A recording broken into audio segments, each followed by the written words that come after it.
So we can go out wheeling today. We're going to put on a new wheel bearing on the front of this here 2013 Maverick. It's going to be the same procedure for most Can-Am side-by-sides. So I'll probably tag it in quite a few different models. So if you got a bad wheel bearing, your tire will move in and out like this. This bearing is super sloppy. You said that was a 15? Yeah.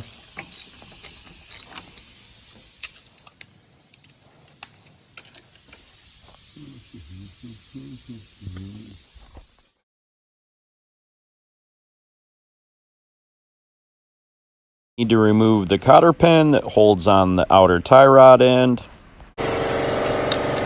16 top, 19 bottom.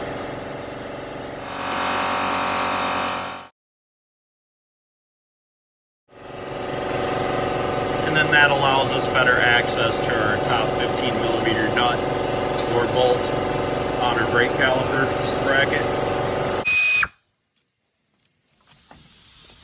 27mm axle nut.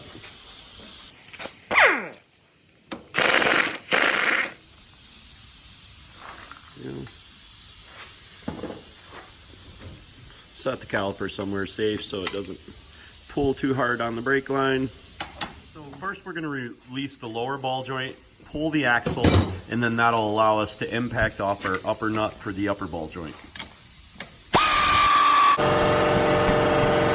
Now we need to pry out our lower ball joint.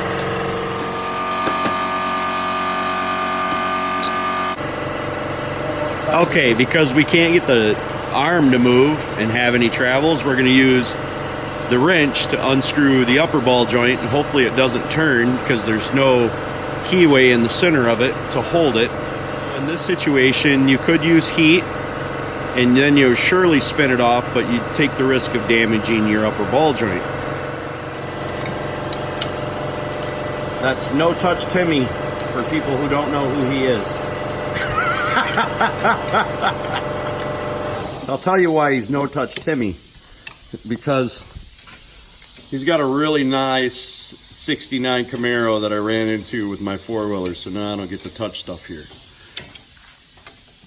That's okay. He lets us come over and show you how to work on his cool stuff. So that looks like that's coming off pretty well, so we got lucky. Now we're going to spin this sideways, and we're going to strike this portion with the hammer to send shock waves, and it'll actually heat it up and it'll drop right down out of there. So Tim will show you that. Then that way you don't have to use a pickle fork to destroy the boot.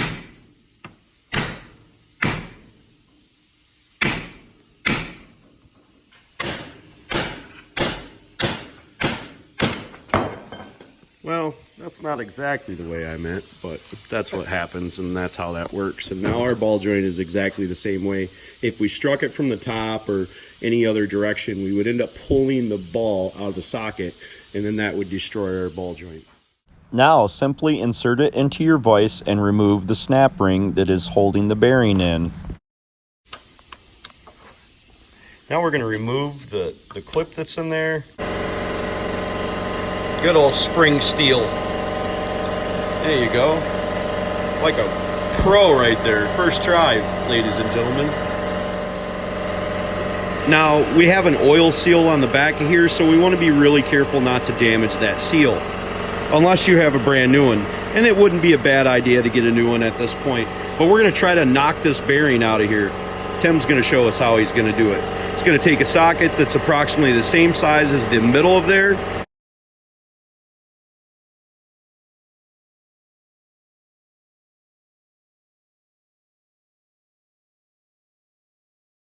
Make sure you clean up the inside surfaces, maybe with some emery cloth, light sandpaper. This one actually feels pretty good. If you can feel it in your fingertips, it needs to be cleaned up, but if you can't, just take some cleaner, clean the inside of it so that bearing slides in there.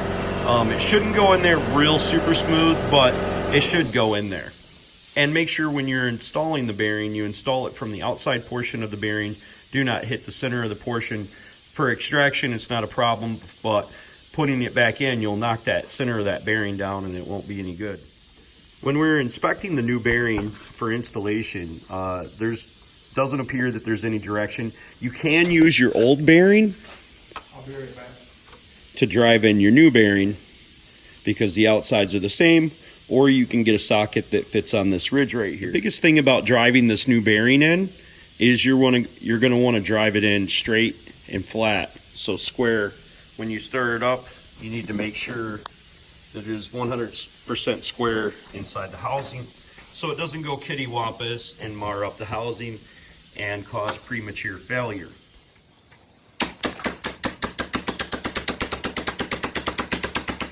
Not gonna hit your hand. Just No, I'm not worried about that.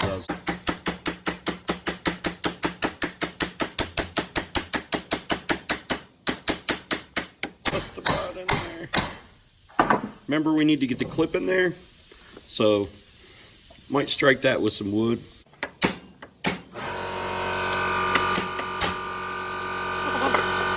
When it's down far enough to where you can see the groove all the way around, you know you're good to go. Clean out the groove, reinstall your snap ring.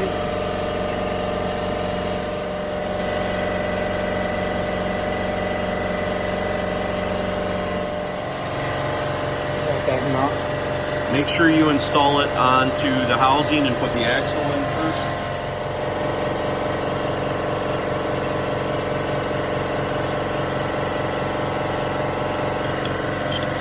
Now we're going to want to knock that up with a hammer if we have to, just so it'll stay on the pipe thread fitting to be able to not have the ball joint turn at the same time as we turn the nut. To keep our ball joint from spinning, we tap the bottom of it with a hammer so it locks up onto our pipe thread up here, and hopefully that sucker stays when Tim turns that nut. She went on successfully and her nut is secure up there. We probably only tightened that down to about 25-30 foot-pounds, not a ton, just with a regular wrench. Now we can go ahead and reinsert our lower ball joint. Make sure you bring it up to where the moon is inside the eye hole here for the nut and the bolt. Now installing our spindle and our brake rotor, we're going to go ahead and look up our torque specifications for the axle to the wheel bearing nut, and we're going to torque that down to factory specifications. Also installing our 2 bolts that hold on our brake caliper to the bracket. When you lock down your brake caliper, make sure you install your brake line back into its original location, and then tighten up your bolts that hold down your caliper.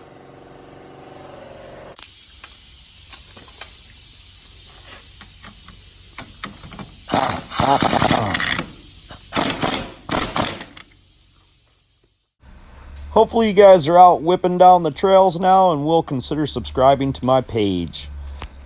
Have a great day. God bless. Remember, if anyone else can do it, you can do it too. Don't be the next to them. Be the first to you.